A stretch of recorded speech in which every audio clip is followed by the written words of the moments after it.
Halo kamera Demi Masa, kembali lagi bersama Demi Masa. Pada kesempatan kali ini, Demi Masa akan membahas siapa pribumi asli Indonesia yang sebenarnya. Bagaimanakah kisahnya? Tidak usah berlama-lama lagi, langsung saja kita simak. Menjawab perdebatan yang menimbulkan perpecahan di dunia maya tentang pribumi Indonesia, kita akan membahas sedikit mengenai sejarah bangsa Indonesia. Bangsa kolonial meninggalkan banyak sekali hal dalam peradaban kita, Indonesia. Mulai dari bangunan dan benda-benda kuno, kurikulum, sampai warung Tegal yang bisa kamu jumpai di mana-mana. Selain itu, ada satu peninggalan kolonial dalam bentuk pemahaman yang ternyata masih melekat di masyarakat Indonesia sampai sekarang, yaitu konsep pribumi. Hal ini membuat banyak orang gerah ketika kata pribumi ini masih dipermasalahkan dan diperdebatkan. Padahal Indonesia telah merdeka dari yang memberikan istilah tersebut. Mengerikannya lagi, istilah ini menjadi senjata pemecah yang digunakan sesama saudara sebangsa sendiri yang harusnya saling kompak bersatu tanpa pandang atribut masing-masing. Hal ini semakin diperparah dengan makin meluasnya literasi digital. Akan tetapi tidak diikuti literasi moral, empati, dan toleransi tentang makna pribumi tersebut. Jika ditelaah secara bahasa, kata pribumi berdasarkan KBBI berarti penghuni asli yang berasal dari tempat yang bersangkutan. Lalu, siapakah pribumi bangsa Indonesia yang sebenarnya? Berdasarkan sejarah dan pernyataan para ahlinya, semua akan dibahas secara lengkap di sini. Yang pertama, seperti apa pengertian pribumi oleh masyarakat awam Indonesia dan bagaimana penyikapan mereka terhadap itu? Yang dimengerti secara kilat, kaum pribumi atau orang asli Indonesia dalam pandangan masyarakat adalah suku seperti Jawa, Batak, Minangkabau, Bali, Dayak, Papua, dan masih banyak suku lainnya yang telah kita pelajari. Termasuk di dalamnya ada baju adat, lagu daerah, dan atribut lainnya. Sementara itu, orang-orang keturunan Arab, Tionghoa, India yang cukup banyak ditemukan di Indonesia masih sering dianggap asing atau pendatang. Padahal, mereka bukan sekedar lahir dan besar di Indonesia, melainkan juga memegang budaya dan menggunakan bahasa Indonesia. Anggapan yang nampaknya sepele ini ternyata mampu menimbulkan diskriminasi dan kecemburuan sosial yang disangkut pautkan banyak hal. Berdasarkan pernyataan Ibu Herawati Sudoyo selaku Deputi Bidang Penelitian Fundamental Lembaga Biologi Molekuler Eijkman, dalam wawancaranya dengan Tempo Media, pribumi adalah orang yang menghuni suatu kawasan sejak lama.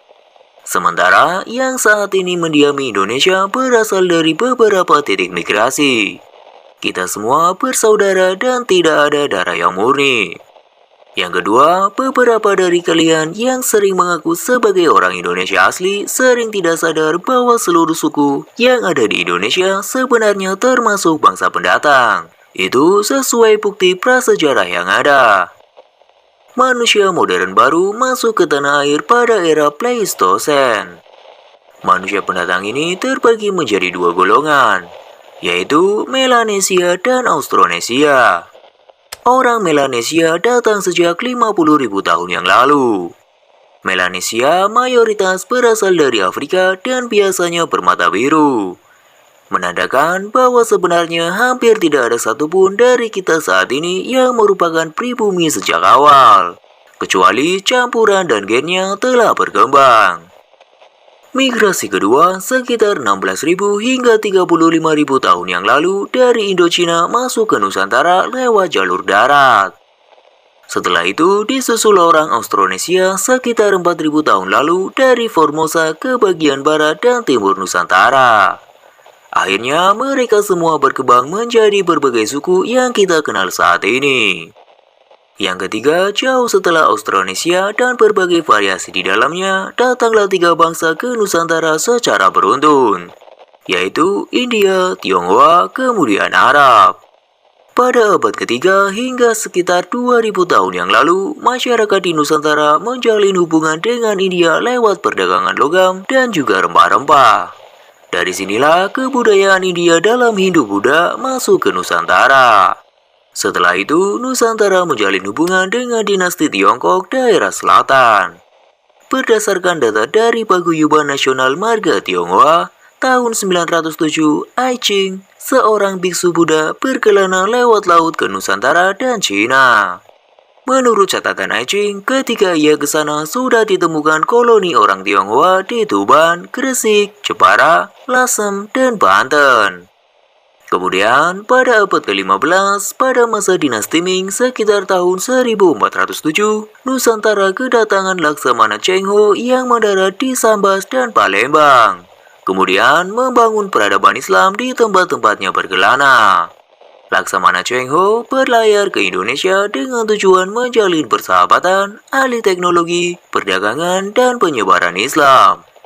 Di tahun 1474, dikenallah Wali Songo yang 5 diantaranya merupakan campuran etnis Tionghoa melanjutkan penyebaran Islam di Nusantara. Bangsa Arab pun secara perlahan datang menjalin kerjasama perdagangan. Tahukah kalian, ternyata hubungan antar budaya ini menghasilkan banyak perkawinan silang. Orang-orang asing ini pun bisa jadi adalah generasi leluhur di atas kita yang tercampur darah dan gennya satu sama lain.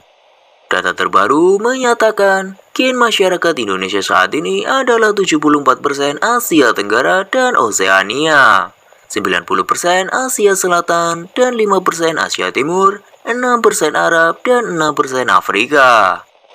Kemudian yang keempat, baik itu keturunan Austronesia maupun pendatang, semua telah berbaur dan menciptakan generasi baru sebagai satu keutuhan Nusantara. Kemudian persatuan tersebut dipecahkan oleh bangsa kolonial asal Eropa yang mendoktrin istilah pribumi. Mulanya orang Nusantara dan pendatang hidup berdampingan dengan damai. Sayangnya, pemerintah Eropa mulai menggolongkan dan membedakan orang satu sama lain berdasarkan asal-usul etnisnya. Secara kasar, orang Eropa menempatkan diri sebagai golongan yang paling atas secara kehormatan dan juga kedudukan. Disusul oleh orang-orang timur seperti Arab, Tionghoa, dan India. Sementara orang-orang yang mereka sebut pribumi ditempatkan dalam posisi yang paling bawah. Alhasil, masyarakat Nusantara yang merupakan campuran turut menderita karena tidak jelas masuk golongan mana. Perpecahan ini dilahirkan bangsa kolonial untuk membuat kekuatan masyarakat Nusantara melemah. Walaupun bangsa kolonial menggoyahkan mereka dalam pelevelan, beberapa multigolongan dari mereka tetap bersatu untuk melakukan banyak perlawanan. Meski pada akhirnya gagal karena tidak semuanya bersatu sebagai Nusantara seutuhnya dan masih termakan paham perbedaan yang ditanamkan bangsa kolonial. Dan yang keenam, ada perjuangan kemerdekaan Indonesia telah berupaya membuat negara mengakui bahwa siapapun yang bertempat tinggal, berbudaya, dan berbahasa Indonesia adalah warga negara Indonesia. Hal tersebut memang dirusak kembali di rezim Orde Baru. Akan tetapi kembali dipersatukan oleh Gus Dur. Menjelang masa kemerdekaan, tokoh seperti Cipto Mangunkusumo, Amir Syarifuddin, dan Soekarno memperjuangkan supaya masyarakat Indonesia dan golongan kedua diperhitungkan sebagai orang Indonesia tanpa terkecuali. Dengan catatan mereka sudah berbudaya, menetap, dan berbahasa Indonesia. Menyedihkannya, konsep persatuan ini hanya bertahan hingga tahun 1965 akibat di era Orde Baru digolongkan lagi antara pribumi dan non-pribumi. Akibatnya, orang-orang yang berbudaya campuran sesuai etnisnya harus beradaptasi dalam level ekstrim. Misalnya, sampai perlu mengganti namanya. Akhirnya, dalam waktu 30 tahun, rezim Orde Baru berakhir. Konsep pribumi dan non-pribumi dihapuskan oleh Gus Dur karena itu adalah diskriminasi. Itu berlaku hingga saat ini. Jadi, sekarang sudah tidak waktunya lagi meributkan soal asal-usul dan perbedaan satu sama lain. Mengingat bahwa semua yang tinggal, berbudaya, dan berbahasa Indonesia adalah warga negara Indonesia. Maka sudah tidak zamannya lagi kita mempermasalahkan pribumi dan non-pribumi. Seperti yang sudah dijelaskan, karena tidak satupun dari kita adalah penghuni asli atau darah murni sejak awal Nusantara ada. Demikianlah kisah tentang siapa pribumi asli Indonesia yang sebenarnya. Bagaimana menurut Kamera Demi Masa?